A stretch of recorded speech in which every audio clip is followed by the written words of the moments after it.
자, 수고하셨습니다. 계속해서 보시죠. 89쪽에 제3절 지구단위 계획구역입니다.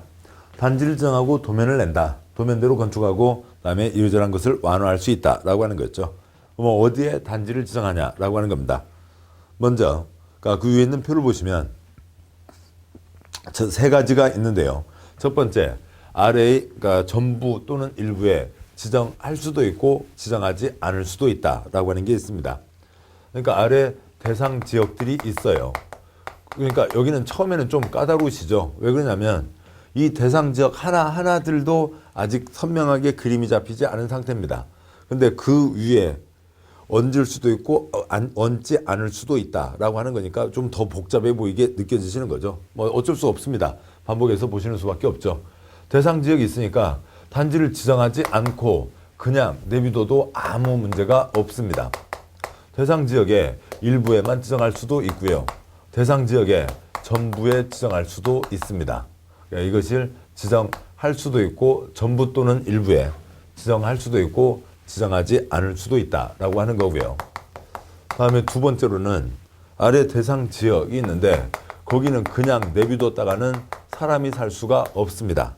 그래서 거기에 대해서는 반드시 지구 단위계 구역을 지정해야 한다라고 하는 게 있는 거고요. 요 아래에는 반드시 지구 단위계 구역을 지정해서 깔끔하게 관리해야 된다. 뭐 참고로 한 땅바닥에 이러저런 전국 모든 땅은 용도 지역이 깔려 있는 거고 그 위에 용도 지구를 지정할 수도 있고 그 위에 또 용도 구역, 그 위에 또 지구 단위계 구역, 그 위에 또 토지 거래허가 구역 몇 개라도 정할 수가 있는 겁니다. 300개 법에 따라서 400가지 이름을 정할 수가 있는데 경기도 용인의 어느 땅에는 한 땅의 이름에 37가지가 얹어져 있기도 하는 거예요. 다음 세 번째로는 대상 지역이 있는데 이 대상 지역이 도시지역, 외지역입니다. 도시지역이 외지역이니까 관리지역, 농림지역, 자연환경 보전지역이죠. 이 도시지역, 외지역에 지정하기 위한 요건. 도시지역이 아닌 땅에는 이거는 도시지역에 비하면 보전 쪽이죠. 보전하자고 해놓고 지구단위계획구역을 지정하면 두 곳빼기 개발을 할 수 있잖아요. 개발을 하겠다. 그러면 특별한 곳에만 지정을 할 수가 있습니다. 그 요건 이렇게 세 가지가 있는 거고요. 그 요약된 표는 아직은 처음엔 익숙하지 않으시니까 문장으로 보도록 하시죠. 굵은 1번 지구단위계획구역을 지정할 수 있는 곳. 국토부 장관 지도자 시장구수는 다음 지역의 전부 일부에 대해서 지구단위계획구역을 지정할 수 있다. 화살표 기억 아래 구역 등에 지구단위계획구역을 지정하지 않아도 되고 니은 아래 구역 등에 전부에 지정해도 되고 디귿번 일부에 지정해도 된다. 예를 들어 최고 고도지구로 지정된 곳이 있다고 하자.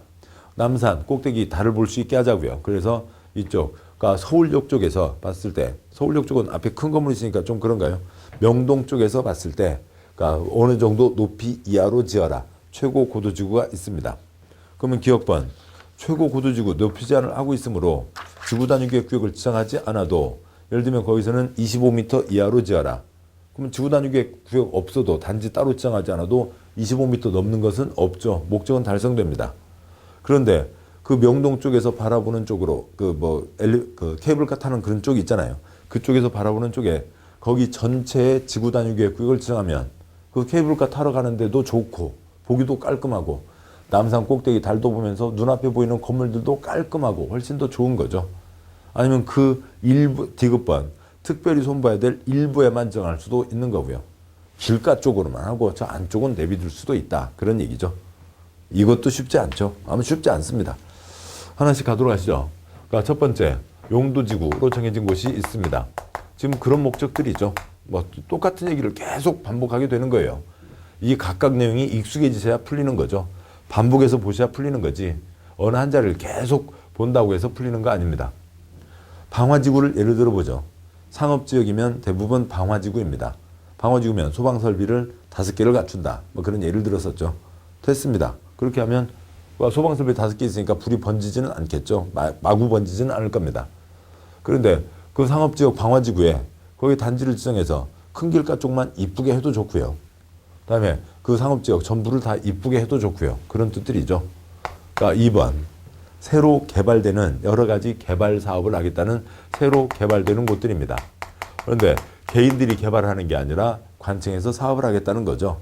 2-1번 도시개발구역, 2-2번 정비구역, 2-3번 택지개발지구, 2-4번 대조성 사업지구, 2-5번 산업단지, 준산업단지, 2-6번 관광단지와 관광특구가 있습니다. 그 중에 2-3번 택지개발지구를 들어보죠. 어디에 신도시가 만들어집니다. 그러면 그 법에서 어련히 이쁘게 하려고요. 놔둬도 괜찮습니다. 그런데 신도시 전체를 이쁘게 해도 좋죠. 그럼 훨씬 더 이쁘잖아요.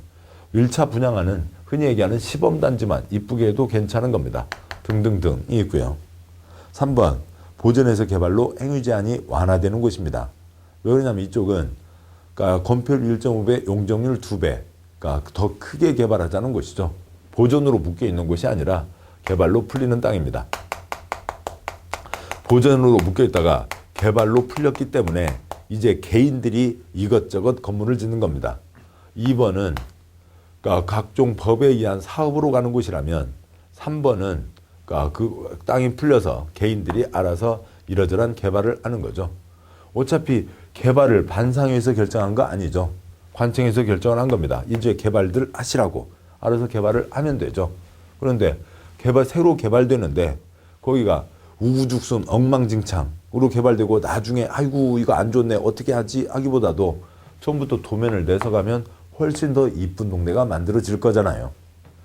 그러니까 뭐 어디 카페거리 그런 것들을 떠올려 볼 수가 있는 겁니다. 3-1번 개발제한구역, 도시자연공원구역, 시가와 조정구역, 공원에서 해제되는 곳, 묶여 있다가 풀리는 곳.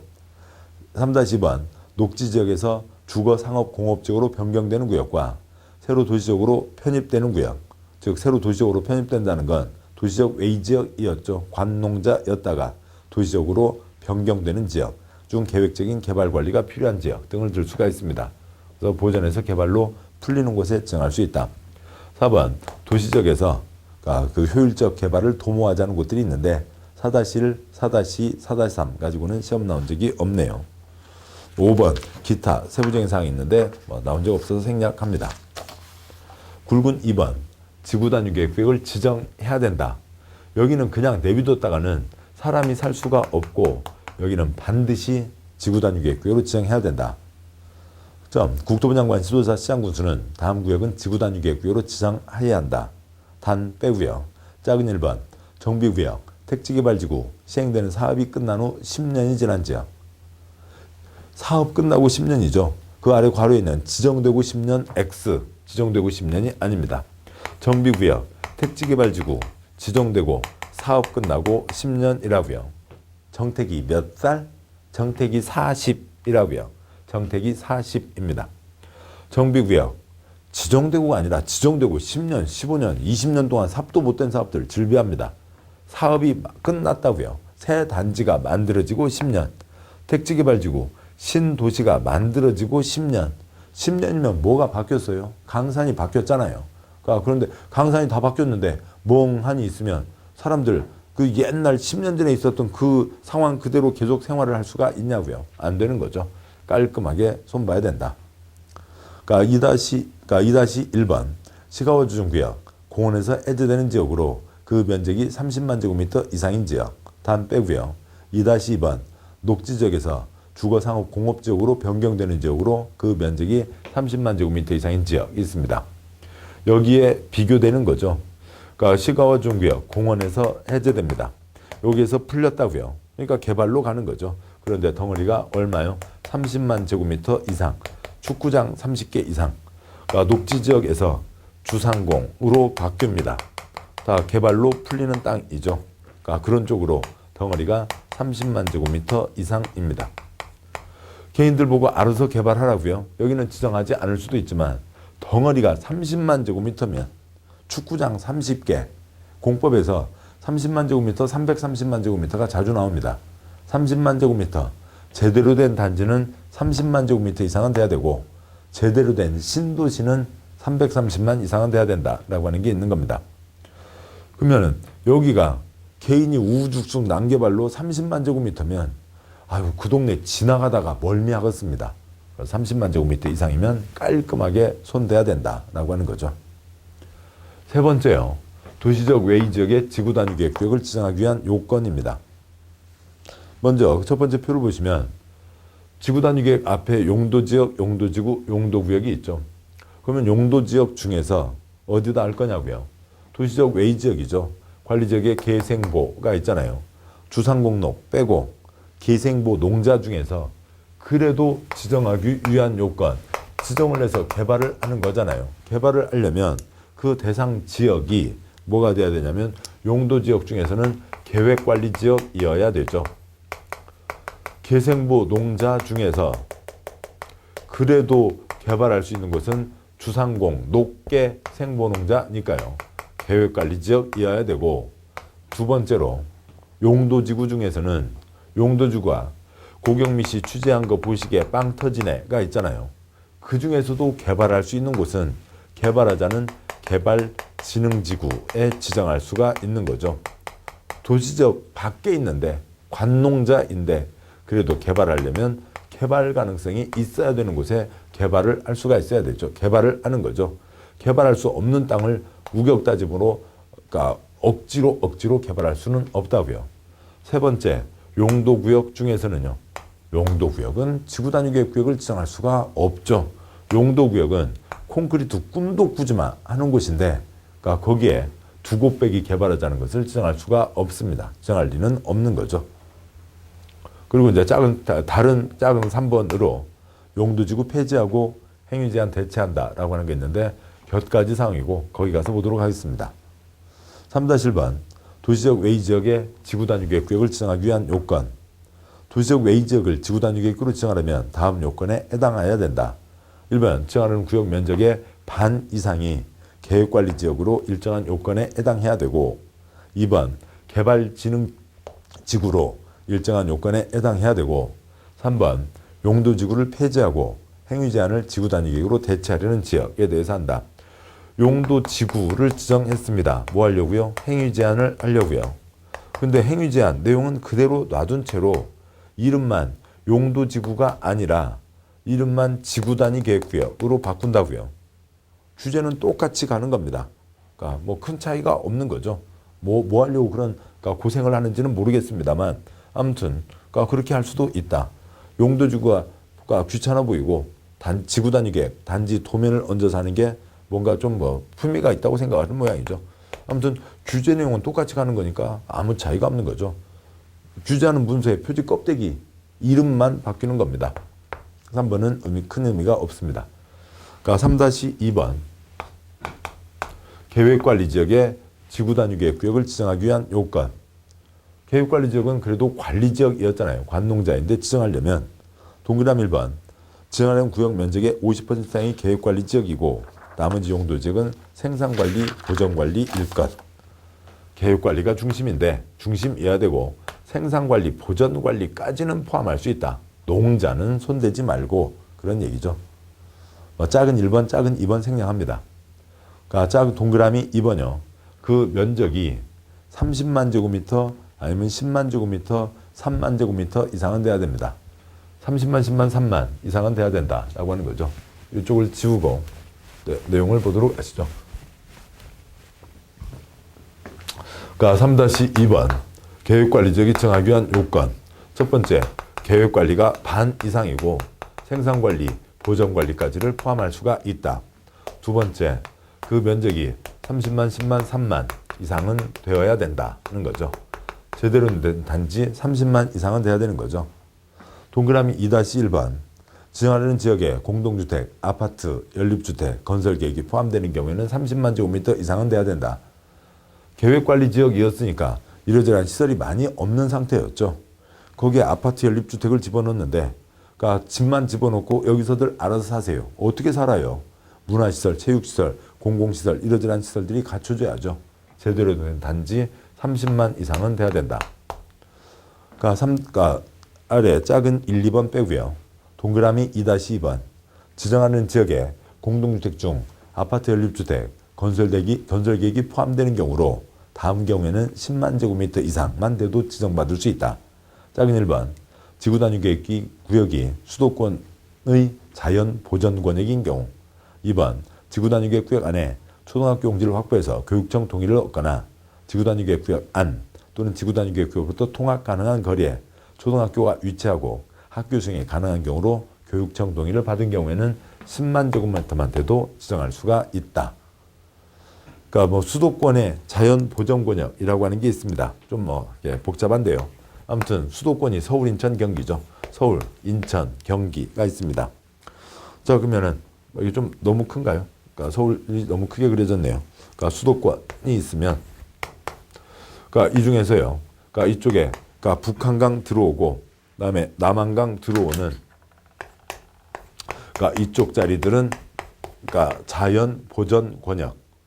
그다음에 서울 유로 의정부 아래로 수원 성남까지 과밀 억제 권역. 그다음에 저 위로 포천 연천여. 그다음에 아래로 평택 화성들여 성장 관리 권역이라고 되어 있습니다. 자연 보전 권역. 여기 아파트 그러니까 연립이 들어간다고 30만 하면은 큰 덩어리가 들어서게 되고 그러니까 사람들 마시는 물에 영향을 준다고요. 그래서 거기는 10만.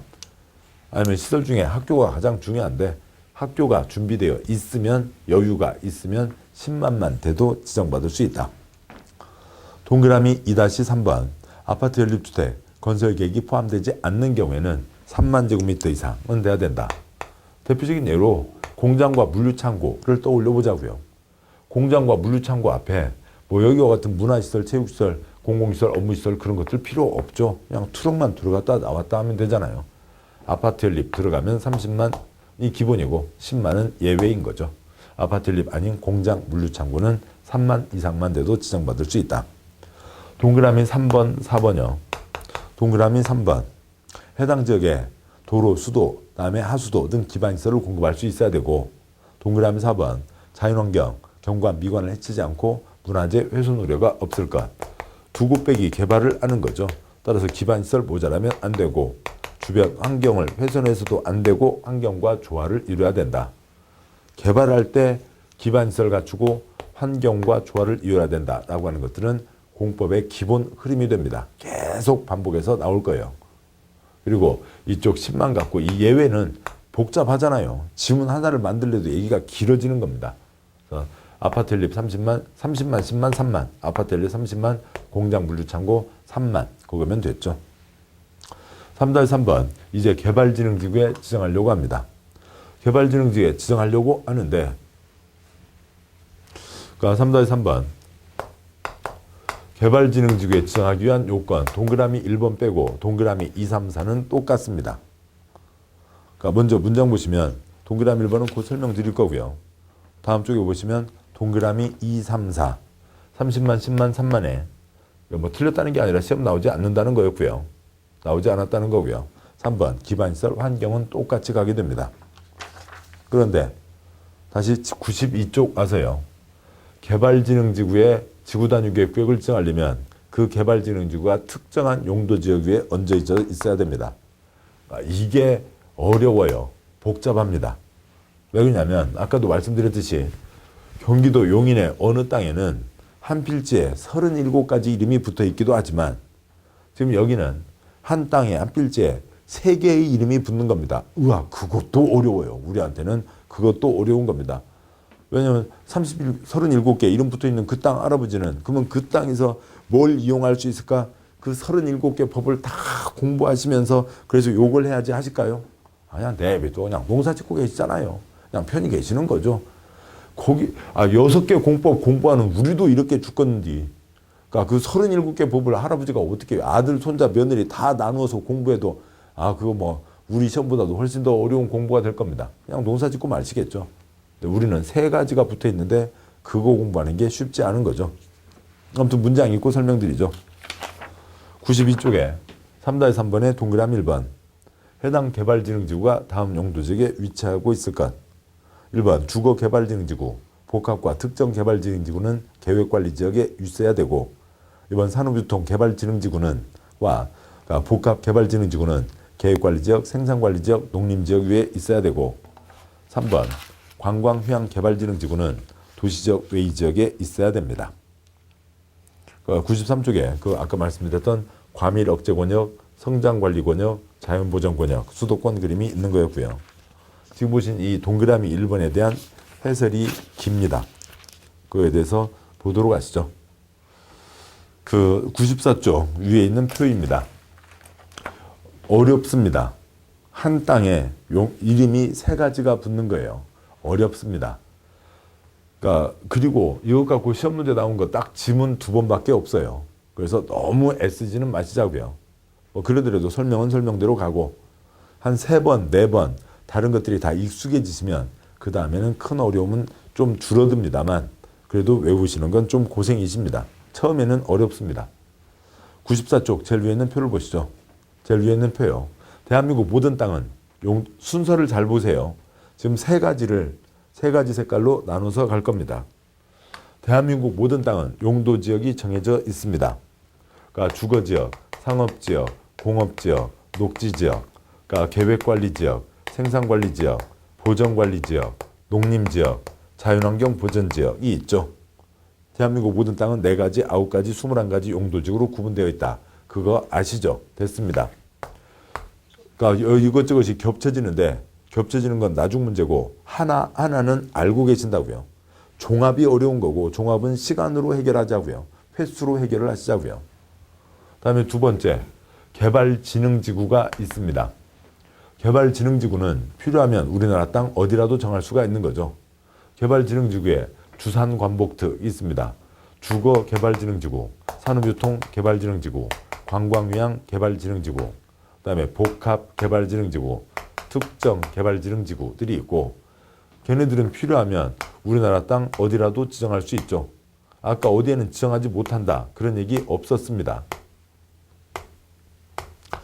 주거개발진흥지구를 그 지역에서 필요하면 그 땅바닥이 뭐가 됐든 간에 주상공록, 기생보, 농자 뭐가 됐든 간에 필요하면 어딘가에 지정을 하는 거죠. 산업유통개발진흥지구를 필요하면 우리나라 땅 어디에라도 다 죄송합니다. 이거 이제 색깔을 바꿔서 하도록 하죠. 2번째, 이 개발진흥지구는 우리나라 땅 어디라도 지정할 수가 있는 겁니다. 용도지구는 필요하면 정하는 거니까요. 개발진흥지구도 각각마다 어디에도 다 정해질 수가 있는 거죠. 다 그러니까 정해져 있습니다. 그러니까 왜 공업지역 위에다가 주거개발진흥지구요? 그건 몰라요. 누구 마음이요? 국토부 장관, 시도지사, 대도시장 마음이죠. 공업지역에도 집은 있어야 되잖아요. 그러니까 사람들이 멀리 주거지역에서 출퇴근할 수도 있지만 할 수도 있는 겁니다. 할 수도 있는 거죠. 우리는 지금 경우의 가능성을 따지는 거지, 경우의 수를 따지는 거지. 지금 내가 직접 국토부 장관, 시도지사, 시장, 그러니까 대도시장에 대해서 지금 지정하고 있는 게 아니잖아요. 경우를 따지는 겁니다. 대한민국 땅은 모두 용도지역으로 정해져 있고 필요하면 용도지구를 지정하는 거죠. 용도지구는 어디에라도 있을 수 있어요. 그런데 이제 3번째, 이 노란 동그라미 개발진흥지구들을 거기에 지구단위계획 구역을 지정하려면 정해진 곳에만 할 수가 있다고요. 아무데나 노란 동그라미라고 개발진흥지구라고 아무거나 다 하는 게 아닙니다. 지금은 도시지역, 밖의 지역에 지정하기 위한 요건이죠. 주상공록을 빼고 보시면 그러니까 주거개발진흥지구가 여러 곳이 있는데 그 중에 그러니까 주거개발진흥지구니까 예를 들면은 뭐 1000세대가 들어간다고 치자고요. 그런데 거기에 지구단위계획까지가 얹어지면 2곳 빼기 개발을 할 수 있잖아요. 2000세대를 집어넣겠다. 2000세대를 집어넣으려면 여기에만 지정할 수가 있는 겁니다. 이 중에서도 계획관리지역에만 지정할 수가 있다고요. 여기는 그냥 1000세대면 됐지 2000세대까지는 무리입니다. 산업유통개발진흥지구요. 공장과 물류창고를 얘기하는 거죠. 공장과 물류창고를 위한 산업유통개발진흥지구가 있는데 그것도 공장도 그러니까 5만 제곱미터짜리를 2만 제곱미터로 하자고요. 창고 1만 제곱미터짜리를 2만 제곱미터로 하자고요. 그러려면 계획관리, 생산관리, 농림지역에 있어야 됩니다. 보전관리지역, 자연환경보전지역에도 조금 거의 창고가 불가능하긴 합니다만 아무튼 창고가 어쩌다 들어간다 하더라도 거기에는 그러니까 그냥 원래 거 그것만 할 수 있지 2곳 빼기는 노리지 말라고요. 관광휴양 개발진흥지구가 계생보농자 어디에 있다 하더라도 관광휴양은 도시지역만 떠나면 숨이 좀 트이는 거죠. 그래서 그러니까 어디에 계획관리지역, 생산관리지역, 보전관리지역, 농림지역, 자연환경보전지역 그 위에 있는 각각의 관광휴양 개발진흥지구들에 대해서 지구단위계 구역을 지정할 수가 있는 겁니다. 그래서 이걸 요약한 내용이 그 아래에 있는데요. 그러니까 먼저 그 표 아래요. 지금 이 자리를 짚어보는 겁니다. 생산관리지역에 있는 여기와 여기요. 생산관리지역에 주거개발진흥지구가 지정되어 있어도 거기는 지구단위계획구역으로 지정할 수 없습니다. 지금 이 말씀 안에, 제가 드린 말씀 안에 땅바닥 이름이 세 가지가 있어요. 생산관리지역에 주거개발진흥지구가 지정되어 있어도 지구단위계획구역은 지정할 수 없다. 이 자리요. 생산관리지역에 산업유통개발진흥지구가 지정되어 있으면 거기를 지구단위계획구역으로 지정할 수 있다. 그런 얘기입니다. 왜 그런지 그 설명은 드렸지만 쉽지 않네요. 그러니까 그거는 그렇고 아무튼 이 표만 읽으시면 됩니다. 그 아랫줄이요. 그 아래 대규모 아파트 단지는 계획관리, 개생보 농자 중에서 계획관리일 때만 대규모 아파트 단지가 들어갈 수 있는 거고요. 공장과 물류창고는 보전, 자는 빼자고요. 그러니까 관광휴양 개발진흥지구는 그러니까 조용필 아저씨 여름만 되면 목 터져 외치시잖아요. 도시를 떠나요. 도시만 떠나면 다 할 수 있다. 그런 얘기입니다. 뭐 여기는 천천히 붙여가도록 하시죠. 자, 여기까지 해서 지구단위계획구역 지정에 대한 내용들을 보셨습니다. 이 표는 지금 이쪽 그대로니까 지우도록 하죠. 자, 다음은 그 지구단위계획에 대한 사례입니다. 그러니까 경기도 화성시 동탄에 대한 사례예요. 그러니까 거기에 그러니까 그 중에서요. 그러니까 동탄 전체 그러니까 동탄 1신도시인데요. 거기가 904만 제곱미터입니다. 그 동탄 내에 복합단지라고 해서 중심삼가라고 불리는 곳이 있어요. 그 중심삼가로 불리는 곳이 그러니까 11만 제곱미터입니다. 그래서 면적으로 따지면 여기가 전체 100%면 그러니까 거기가 전체의 1.2%입니다. 땅면 여기가 이제 100%로 봤을 때요. 근데 그 1.2%가 되는 그 복합단지 중심상가 지역에 지구단위계획 도면이 나왔는데 그게 53쪽입니다. 그러면 1%가 50쪽이니까 100%로 잡으면 거의 5,000쪽 되는 거죠. 비율 정확하게 따지면 4,355쪽입니다. 동탄 신도시요. 경부고속도로 내려가거나 올라오다 보시면 이쪽에 이제 부채꼴 모양. 우리가 볼 때는 부채꼴은 안 보이고 이제 산 하나가 보이고 황적산인가요? 그러니까 그리고 아파트 단지 뾰족 솟아 있는 아파트들만 보시는데, 그러니까 그 주상복합이나요.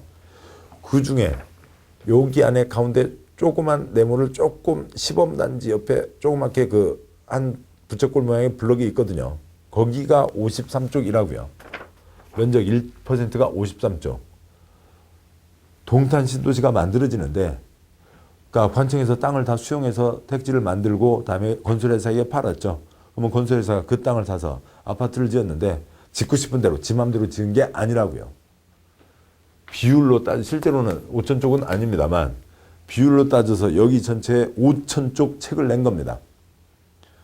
그러니까 우리가 공인주의사 공부를 하기 위해서 책을 이만큼 쌓아놨잖아요. 그거 2벌을 쌓아놓은 책이 있다고요.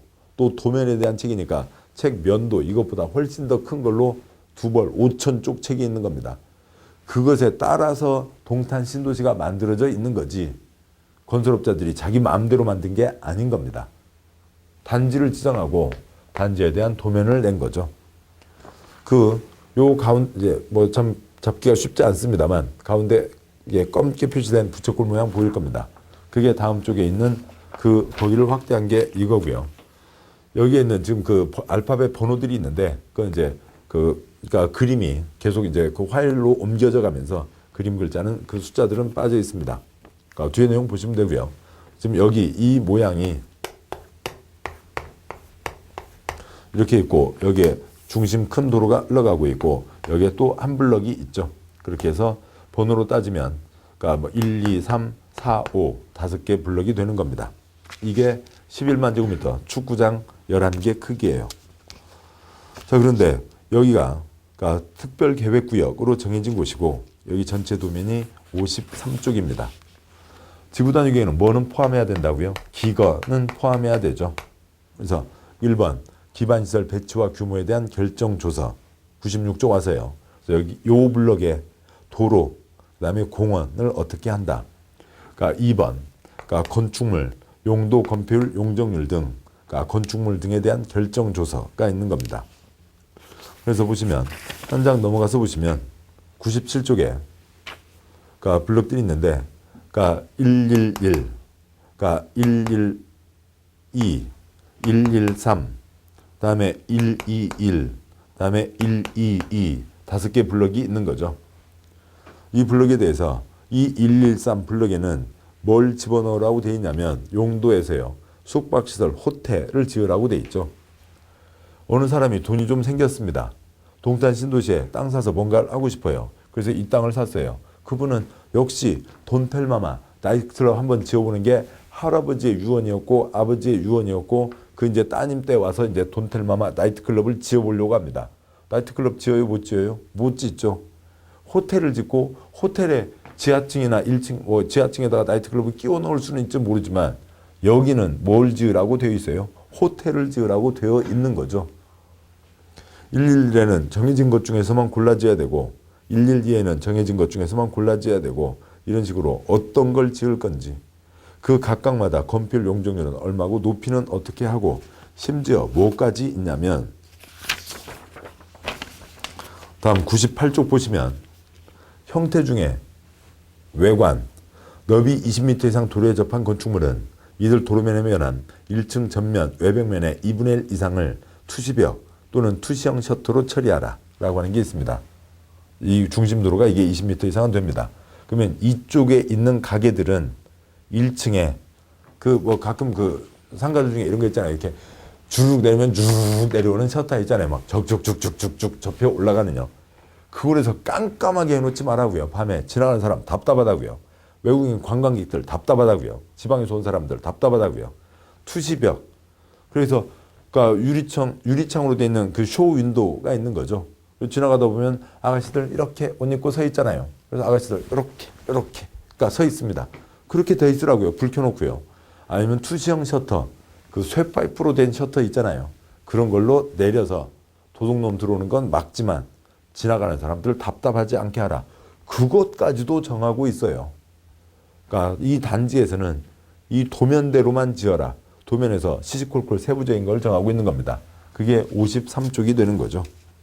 3번 가구 획지에 대한 결정조사나 4번 교통처리계획, 5번 용도지역, 용도지구에 대한 결정조서 등등으로 해서 여기에 대한 도면만 53쪽이 나와 있는 겁니다. 전체로 따지면 비율로 따지면 동탄 신도시는 5,000쪽 책에 정해진 대로 만들어져 있는 거죠. 이런 게 지구단위계획 제도입니다. 익숙하지 않고요. 그래서 시간 되시면 시간 조금 내셔서 공부하다가 시간 내지 마시고 어디 외곽에 식구분들이랑 아니면 친구분들이랑 음식 먼저 드시러 가셨다가 거기에서 그 주소 집은 온 나라 루이스 한번 찍어보고 해서 보시면 거기에 지구단위계획 구역 정해진 게 있고요. 그러면 지구단위계획 구역 정해져 있으면 그 지구단위계획 도면까지 접속해 갈 수가 있습니다. 그렇게 해서 한 번씩 보시면 훨씬 더 이해가 충분하시겠네요. 이거 이 기본서에 이런 도면들을 이거 넣은 것만도 상당히 이게 좀 적지 않은 노력이었고요. 왜냐하면 기본서에 어떤 품위가 있고 기본서에 양이 있는데 이런 도면 중에 특별하게 아주 강조를 해서 집어넣은 겁니다.